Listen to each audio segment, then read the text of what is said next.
Pernahkah Anda bertanya-tanya, apa yang sebenarnya membedakan orang yang terus-menerus maju secara finansial dari orang yang selalu merasa berjuang? Kita sering berasumsi perbedaannya adalah uang, keberuntungan, atau kesempatan.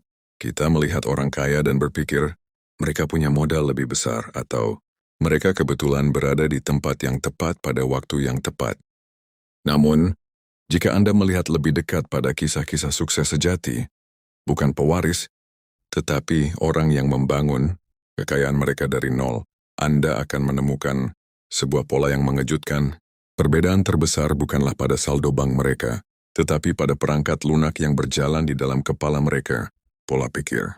Pola pikir kaya dan pola pikir miskin adalah dua sistem operasi yang sangat berbeda, yang memproses informasi, risiko, dan peluang secara terbalik.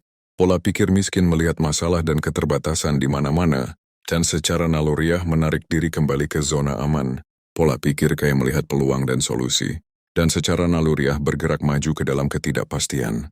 Anda mungkin memiliki gaji yang baik, tetapi jika Anda membawa pola pikir miskin, Anda akan selalu menemukan cara untuk menyabotase diri sendiri, melalui utang, penundaan, atau ketakutan yang melumpuhkan. Sebaliknya, orang dengan pola pikir kaya, meskipun mereka mulai dari nol, akan selalu menemukan cara untuk membangun kembali dan bertumbuh. Video ini adalah cetak biru untuk memahami dan mengganti perangkat lunak mental Anda. Kita akan membedah 7 perbedaan fundamental antara dua pola pikir ini dan bagaimana Anda dapat menginstal ulang kode kekayaan, The Wealth Blueprint, di dalam pikiran Anda. Jika Anda siap untuk berhenti, menyalahkan keadaan dan mulai mengambil kendali internal atas masa depan finansial Anda, mari kita mulai dengan pilar pertama. Pilar yang berhubungan dengan bagaimana Anda melihat uang itu sendiri. Bagian pertama, pilar pertama, definisi uang, scarcity versus abundance. Uang sebagai sumber daya yang terbatas versus uang sebagai alat perluasan. Perbedaan paling fundamental antara dua pola pikir ini terletak pada definisi mereka tentang uang itu sendiri. Pola pikir miskin. Uang adalah sumber daya yang terbatas, scarcity. Orang dengan pola pikir ini melihat dunia sebagai kue yang sudah dipotong. Jika orang lain mendapatkan bagian yang lebih besar, itu berarti bagian mereka berkurang. Mereka percaya bahwa uang sulit didapatkan, harus dipertahankan dengan rasa takut, dan bahwa menjadi kaya selalu datang dengan mengorbankan orang lain. Tindakan yang terjadi. Mereka cenderung menimbun uang tanpa menginvestasikannya, atau mengeluarkannya dengan cepat. Untuk kesenangan instan, takut uang itu akan hilang. Mereka iri pada kekayaan orang lain. Pola pikir kaya. Uang adalah alat perluasan, abundance. Orang dengan pola pikir ini melihat dunia sebagai kemungkinan yang tak terbatas untuk menciptakan nilai.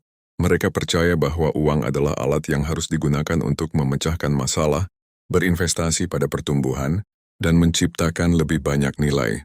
Mereka memahami bahwa kekayaan bukan tentang jumlah yang mereka miliki, tetapi tentang nilai yang dapat mereka ciptakan, tindakan yang terjadi.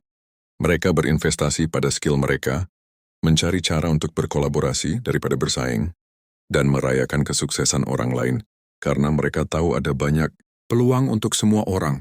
Prinsip ini mengajarkan, uang Anda akan mengikuti cara Anda memikirkannya. Jika Anda menganggapnya sulit dan langka, Anda akan selalu berjuang untuk mendapatkannya. Jika Anda menganggapnya sebagai alat yang dapat diciptakan, Anda akan selalu mencari cara untuk menciptakannya.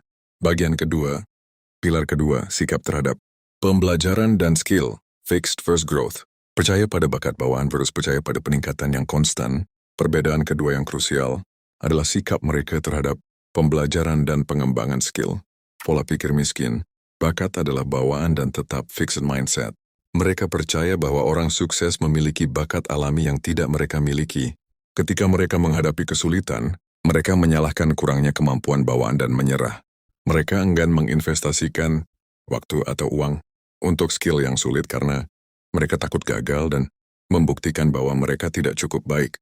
Tindakan yang terjadi, mereka hanya melakukan pekerjaan yang mereka kuasai, menghindari kritik, dan menolak feedback karena itu mengancam citra diri mereka. Pola pikir kaya. Skill adalah investasi dan dapat dikembangkan, growth mindset. Mereka percaya bahwa setiap orang dapat mengembangkan skill apapun melalui usaha dan pembelajaran yang disengaja. Mereka melihat kegagalan sebagai umpan balik dan titik data yang berharga. Mereka secara aktif mencari pengetahuan dan pelatihan yang dapat meningkatkan nilai pasar mereka. Tindakan yang terjadi.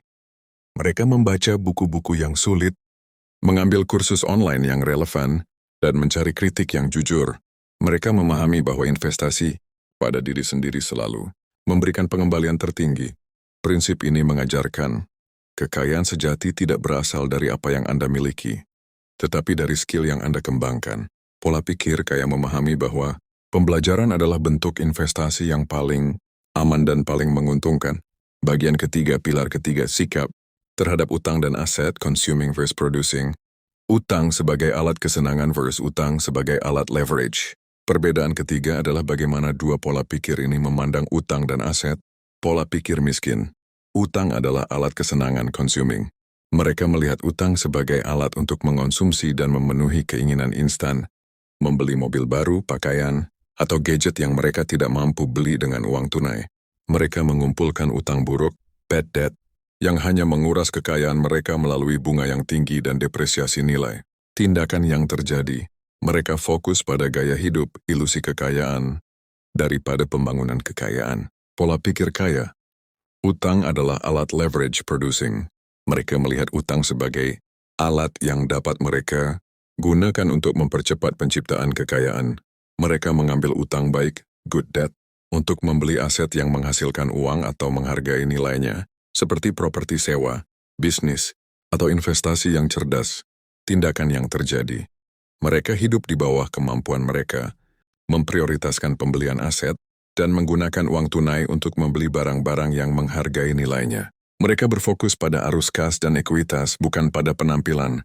Prinsip ini mengajarkan, pola pikir miskin adalah mengonsumsi aset. Pola pikir kaya adalah memproduksi aset. Jangan pernah berutang untuk membeli sesuatu yang nilainya akan turun lebih cepat daripada Anda melunasi utang itu. Bagian keempat, pilar keempat, sikap terhadap risiko dan kegagalan. Fear versus feedback. Menghindari risiko versus merangkul. Risiko yang terkalkulasi.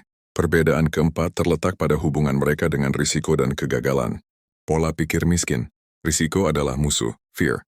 Mereka takut kehilangan apa yang mereka miliki, meskipun itu hanya sedikit, sehingga mereka menghindari setiap risiko yang memungkinkan. Mereka tidak pernah berinvestasi, tidak pernah memulai usaha sampingan, dan tidak pernah meminta kenaikan gaji.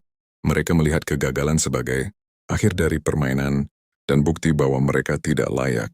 Tindakan yang terjadi. Mereka tetap berada dalam pekerjaan yang stabil tetapi stagnan, memilih keamanan finansial jangka pendek daripada potensi pertumbuhan jangka panjang. Pola pikir kaya, risiko adalah persyaratan feedback. Mereka memahami bahwa pertumbuhan tidak mungkin terjadi tanpa risiko. Mereka tidak mengambil risiko sembrono, tetapi mengambil risiko yang terkalkulasi, calculated risk, di mana potensi imbalannya jauh lebih besar daripada kerugian yang mungkin terjadi. Mereka melihat kegagalan sebagai umpan balik yang berharga dan biaya kuliah yang harus dibayar untuk menjadi sukses. Tindakan yang terjadi. Mereka menguji ide-ide baru dengan cepat, prototyping, belajar dari kesalahan mereka, dan menggunakan pengetahuan baru itu untuk mengurangi risiko di upaya berikutnya. Mereka melihat kegagalan sebagai data, bukan penghukuman. Prinsip ini mengajarkan kekayaan besar bersembunyi di balik risiko. Pola pikir kaya mengelola risiko. Pola pikir miskin menghindarinya. Anda harus belajar untuk bertindak terlepas dari ketakutan. Bagian kelima, pilar kelima, penggunaan waktu. Menghabiskan waktu luang versus menginvestasikan waktu luang. Perbedaan kelima adalah bagaimana dua pola pikir ini menghabiskan aset paling berharga mereka, waktu luang. Pola pikir miskin, waktu luang untuk konsumsi, consumption. Mereka melihat waktu luang sebagai pelarian dari pekerjaan yang tidak mereka nikmati. Mereka menghabiskan waktu luang untuk mengonsumsi hiburan, seperti scrolling di media sosial, menonton tayangan berlebihan, atau menghabiskan waktu pada aktivitas yang tidak menambah nilai. Tindakan yang terjadi, mereka menukar waktu luang dengan kesenangan instan, yang menyebabkan mereka kembali ke pekerjaan mereka kelelahan dan tanpa adanya kemajuan nyata. Pola pikir kaya, waktu luang untuk penciptaan dan investasi, creation. Mereka melihat waktu luang sebagai peluang untuk menciptakan aset, membangun side hustle, menulis buku, mempelajari skill yang berharga, atau membangun jaringan profesional mereka. Mereka menggunakan waktu luang mereka untuk menginvestasikan pada versi diri mereka di masa depan yang akan menghasilkan lebih banyak. Tindakan yang terjadi, mereka mengelola energi bukan waktu. Mereka memprioritaskan tugas yang menghasilkan uang, money-making tasks, di atas tugas yang hanya menyenangkan sesaat. Prinsip ini mengajarkan, uang yang Anda hasilkan tergantung pada apa yang Anda lakukan dengan waktu yang tidak Anda jual. Pola pikir kaya tahu bahwa membangun aset kecil selama waktu luang adalah jalur tercepat menuju kebebasan. Bagian ke-6, pilar ke-6, hubungan dengan orang lain. Competition versus collaboration. Zero-sum game versus positive-sum game. Perbedaan ke-6 adalah cara mereka berinteraksi dan memandang kesuksesan orang lain. Pola pikir miskin, kompetisi, dan zero-sum game, competition. Mereka melihat kesuksesan orang lain sebagai ancaman atau bukti bahwa mereka sendiri telah gagal. Mereka cenderung bergosip, mengkritik, atau mencemburui orang yang sukses karena mereka percaya bahwa kesuksesan orang lain telah mengurangi peluang mereka. Tindakan yang terjadi, mereka mengelilingi diri mereka dengan orang yang setara atau di bawah mereka, karena itu membuat mereka merasa nyaman dan lebih unggul. Pola pikir kaya, kolaborasi dan positive sum game, collaboration. Mereka melihat kesuksesan orang lain sebagai inspirasi dan bukti bahwa hal itu mungkin terjadi. Mereka secara aktif mencari mentor dan rekan sejawat yang lebih sukses dari mereka. Mereka memahami bahwa kolaborasi dan menciptakan situasi menang-menang, win-win, adalah cara tercepat untuk memperluas kue untuk semua orang. Tindakan yang terjadi, mereka membangun jaringan dengan sengaja, menawarkan nilai tanpa mengharapkan imbalan langsung, dan percaya pada kekuatan membangun tim. Prinsip ini mengajarkan, Anda adalah rata-rata dari 5 orang terdekat Anda. Pola pikir kaya mencari orang yang lebih cerdas dan lebih maju, karena mereka tahu itu adalah jalur tercepat untuk peningkatan standar. Bagian ke-7, pilar ke-7, sikap terhadap umpan balik, defensiveness versus curiosity. Kebal terhadap kritik versus rasa ingin tahu yang radikal. Bagian ke-7, pilar ke-7, sikap terhadap umpan balik, defensiveness versus curiosity.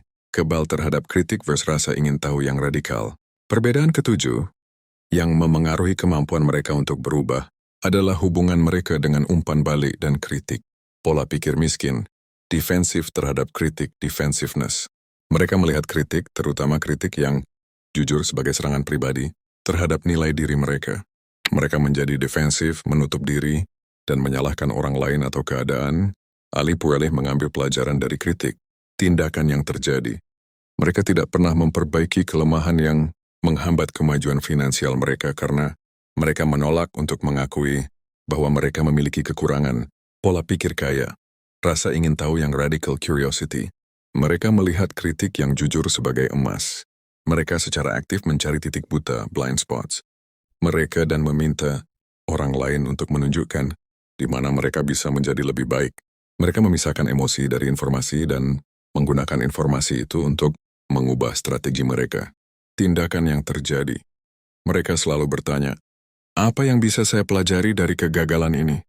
Atau gimana proses saya yang rusak? Mereka memahami bahwa kelemahan yang tidak diakui adalah hal yang menghambat kekayaan. Prinsip ini mengajarkan, umpan balik yang jujur adalah cetak biru untuk peningkatan. Hanya mereka yang rela mengakui kelemahan yang dapat melatih pikiran mereka untuk membangun kekayaan. Kita telah membedah 7 pilar yang membedakan pola pikir kaya dan pola pikir miskin dari cara Anda melihat uang dan risiko hingga bagaimana Anda menggunakan waktu luang Anda. Kabar baiknya adalah pola pikir bukanlah takdir, tetapi perangkat lunak yang dapat Anda install ulang.